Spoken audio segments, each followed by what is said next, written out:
24 सितंबर 2002 को दोपहर 3 बजे पाकिस्तान के दो मिलिटेंट्स अहमदाबाद के कालूपुर एरिया पहुंचते हैं। ये दोनों ही मिलिटेंट्स कश्मीर के रास्ते भारत में घुसे थे और इनका मकसद गांधीनगर के अक्षरधाम मंदिर पर हमला करना था। सिक्योरिटी लैप्स का फायदा उठाकर ये दोनों मिलिटेंट्स अक्षरधाम मंदिर में घुसने में कामयाब हो जाते हैं। इसके बाद ये दोनों ही एग्जीबिशन हॉल में घुसते हैं और ये लोग वहां कई मासूम लोगों को अपना निशाना बना लेते हैं। रात के 10 बजे ब्लैक कमांडो की टीम मंदिर में सर्च ऑपरेशन शुरू करती है। कमांडो से बचने के लिए दोनों मिलिटेंट्स मंदिर के चारों ओर के परिक्रमा एरिया में छिप जाते हैं।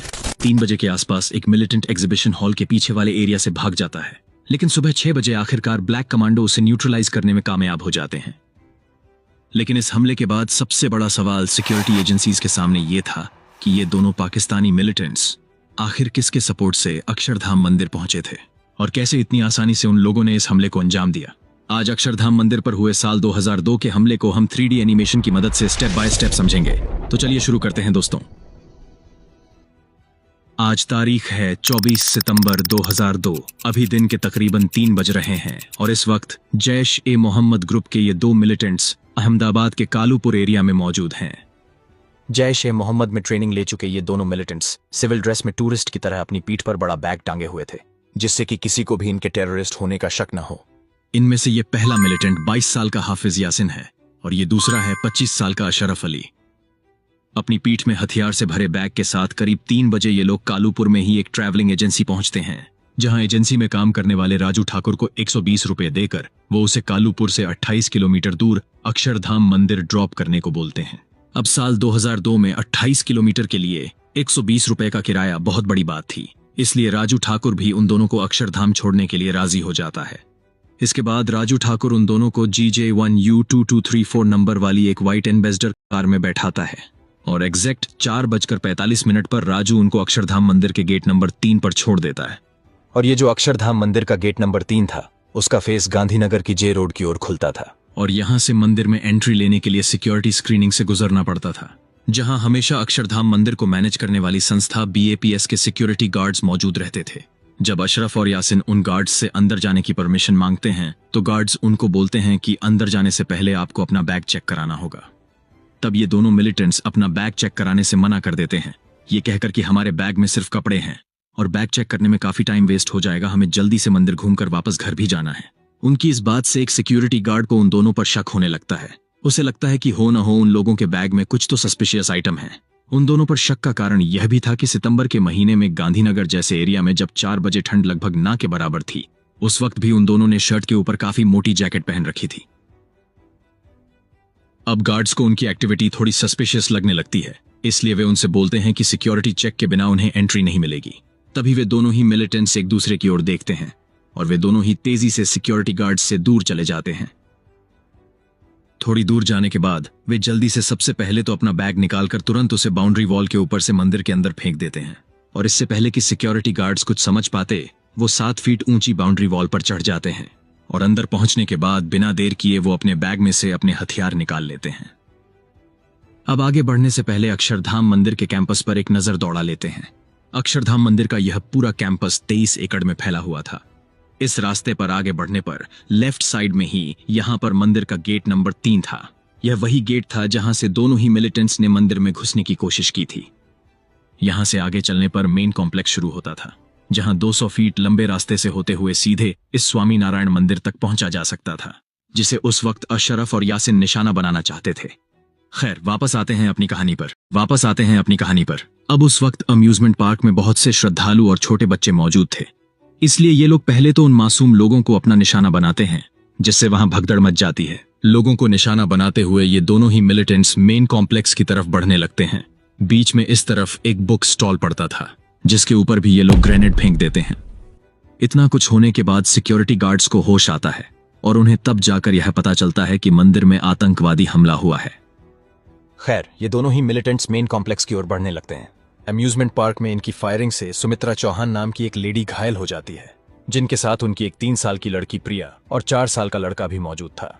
जब दोनों ही मिलिटेंट्स सुमित्रा के पास पहुंचते हैं तो वह अपने बच्चों की जान की भीख मांगती हैं और बोलती हैं कि इन दोनों को कुछ मत करना, भगवान के लिए इनको छोड़ दो।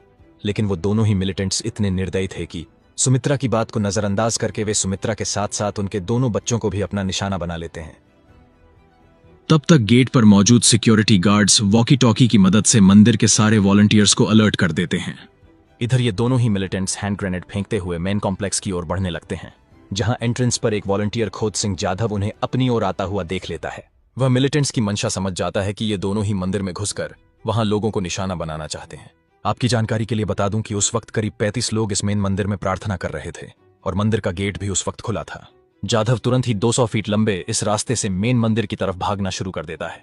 उसके पीछे पीछे दोनों मिलिटेंट्स भी अपनी जैकेट में रखे ग्रेनेड को में इधर उधर फेंकते हुए मेन मंदिर की तरफ दौड़ने लगते हैं। खुद सिंह जाधव अंदर पहुंचते ही एक वॉलंटियर की मदद से 15 फीट के इस गेट को बंद कर देते हैं और ठीक उसी वक्त अशरफ और यासीन भी मंदिर के इसी गेट पर पहुंच जाते हैं। यदि यहां गेट बंद करने में जाधव 2 से 3 सेकंड की भी देरी करते तो शायद दोनों ही मिलिटेंट्स को मंदिर में घुसने का मौका मिल जाता। अब मेन मंदिर में न जा पाने से ये दोनों फ्रस्ट्रेट हो जाते हैं, क्योंकि इनको लोगों को अपना टारगेट बनाने का मौका ही नहीं मिल पाया था। इसलिए ये लोग वहां से वापस मुड़ते हैं और मेन मंदिर के लेफ्ट साइड में इस रास्ते पर जाने लगते हैं जो कि एग्जीबिशन हॉल की तरफ जाता था। क्योंकि ये दोनों ही लोग पूरी प्लानिंग करके आए थे, इसलिए इनको पता था कि अक्षरधाम मंदिर में शाम के वक्त एग्जीबिशन हॉल में काफी भीड़ होती है। अब तक 4:48 हो चुके थे और एग्जीबिशन हॉल के लोगों को यह पता चल गया था कि वहां टेररिस्ट अटैक हो चुका है। इसलिए जब एग्जीबिशन हॉल 1 के लोग इन मिलिटेंट्स को अपनी ओर आता देखते हैं तो वे लोग एग्जीबिशन हॉल में वापस चले जाते हैं और वहां का एंट्री गेट बंद कर लेते हैं। लेकिन जल्दबाजी में उन लोगों से एक गलती ये हो जाती है कि वे लोग एग्जीबिशन हॉल का एग्जिट गेट बंद करना ही भूल जाते हैं, क्योंकि किसी का उस तरफ ध्यान ही नहीं जाता और उस वक्त एग्जिट गेट बाहर से देखने पर ऐसा लग रहा था जैसे कि वो पहले से ही लॉक हो। अब ये दोनों ही मिलिटेंट्स जैसे ही एग्जीबिशन हॉल के एंट्री गेट पर पहुंचते हैं, ये दरवाजे को कई बार धक्का देते हैं, लेकिन वो उसे खोलने में कामयाब नहीं हो पाते। इसलिए वो इस तरफ एग्जीबिशन हॉल के एग्जिट गेट पर जाकर धक्का मारते हैं और सरप्राइजिंगली वो गेट एक ही बार में खुल जाता है और वो बिना देर किए अंदर चले जाते हैं। इस वक्त तक अक्षरधाम मंदिर के मुख्य पुजारी श्री विश्वविहारी स्वामी उस वक्त के सीएम नरेंद्र मोदी को फोन करके पूरे हमले की जानकारी देते हैं और उसी वक्त स्टेट पुलिस और रिजर्व फोर्स के जवान अक्षरधाम मंदिर के लिए रवाना हो जाते हैं। जिसके बाद सीएम नरेंद्र मोदी उस वक्त के डिप्टी पीएम एल.के. आडवाणी को कॉल करके अक्षरधाम मंदिर की पूरी स्थिति क्लियर करते हैं और उसी वक्त deputy PM LK. Advani NSG commando की एक टीम को दिल्ली से अक्षरधाम मंदिर भेजने का ऑर्डर जारी कर देते हैं। इधर दोनों ही मिलिटेंट्स एग्जिट गेट से एग्जीबिशन हॉल में एंट्री लेने के बाद वहां मौजूद लोगों को अपना निशाना बनाना शुरू कर देते हैं और एक छोटी सी गलती से ये दोनों ही मिलिटेंट्स अपने मंसूबे में कामयाब हो जाते हैं। ये दोनों ही लोग वहां मौजूद लोगों पर ताबड़तोड़ फायरिंग करते हैं और इस हमले में 27 मासूम लोगों की जान चली जाती है। कई लोग मिलिटेंट्स से बचने के लिए एंट्री गेट से ही बाहर निकल जाते हैं। इस वक्त तक स्टेट पुलिस और रिजर्व फोर्स के जवान भी मंदिर को अपने कंट्रोल में ले लेते हैं। धीरे धीरे अंधेरा छाने लगता है और इधर एग्जीबिशन हॉल में आतंक फैलाने के बाद ये दोनों ही मिलिटेंट्स इस मेन मंदिर के चारों ओर मौजूद इस परिक्रमा एरिया पर चढ़ जाते हैं और यहीं से वो पुलिस और स्टेट कमांडो को अपना निशाना बनाना शुरू कर देते हैं। अब क्योंकि शाम के 7 बज गए थे और परिक्रमा पर मौजूद होने के कारण दोनों ही मिलिटेंट्स को अपनी स्ट्रैटेजिक लोकेशन का एडवांटेज मिल रहा था। ऊपर से अंधेरा होने के कारण पुलिस और स्टेट कमांडो के जवानों के लिए उन दोनों को निशाना बनाना काफी मुश्किल हो रहा था। इधर 7:30 बज गए थे और मेन मंदिर में अभी भी लोग फंसे हुए थे। पुलिस और स्टेट कमांडो की टीम जब मंदिर में फंसे 30 लोगों को बाहर निकालने लगती है तो परिक्रमा पर मौजूद मिलिटेंट्स कमांडो के साथ साथ लोगों पर भी फायरिंग कर देते हैं। हालांकि दोनों ही मिलिटेंट्स मेन मंदिर से काफी दूर थे, इसलिए इस फायरिंग में किसी को भी कोई नुकसान नहीं पहुंचता। करीब 10:10 पर 33 ब्लैक कमांडो की टीम अक्षरधाम मंदिर पहुंचती है और वहां पहुंचते ही ये लोग मिलिटेंट्स की सर्चिंग में लग जाते हैं। पहले तो कमांडो का यह प्लान था कि इस ऑपरेशन को सुबह तक के लिए टाल दिया जाए, क्योंकि रात की वजह से दोनों ही मिलिटेंट्स को अपनी स्ट्रैटेजिक लोकेशन का फायदा मिल रहा था। लेकिन कमांडो फिर ये डिसाइड करते हैं कि यदि दोनों ही मिलिटेंट्स को संभलने का ज्यादा वक्त मिला तो वो मंदिर को और ज्यादा नुकसान पहुंचा सकते हैं। इसलिए वे किसी भी सूरत में दोनों मिलिटेंट्स को जल्द से जल्द पकड़ना चाहते थे। इसलिए ब्लैक कमांडो को जब दोनों ही मिलिटेंट्स की परिक्रमा एरिया में होने की हिंट मिलती है तो वे सीढ़ी की मदद से परिक्रमा पर चढ़ जाते हैं और उन मिलिटेंट्स की ओर फायर करते हैं, लेकिन कम रोशनी की वजह से कमांडो का टारगेट मिस हो जाता है। वहीं दोनों ही मिलिटेंट्स कमांडो को परिक्रमा पर अपनी ओर आते देख तुरंत ही अपनी जान बचाने के लिए परिक्रमा से नीचे कूद जाते हैं। नीचे पहुंचते ही वे समझ जाते हैं कि उन्हें कमांडो ने चारों तरफ से घेर लिया है। इसलिए वे लोग एग्जीबिशन हॉल के पास एक टॉयलेट में घुस जाते हैं और करीब 2 घंटे तक वहीं छिपे रहते हैं। करीब 1 बजे के आसपास ये दोनों ही लोग टॉयलेट से निकलकर एग्जीबिशन हॉल के पीछे झाड़ियों में छिप जाते हैं। यह अक्षरधाम मंदिर की वह वीरान जगह थी जहां कोई आता जाता नहीं था और जहां काफी अंधेरा रहता था। इसलिए ये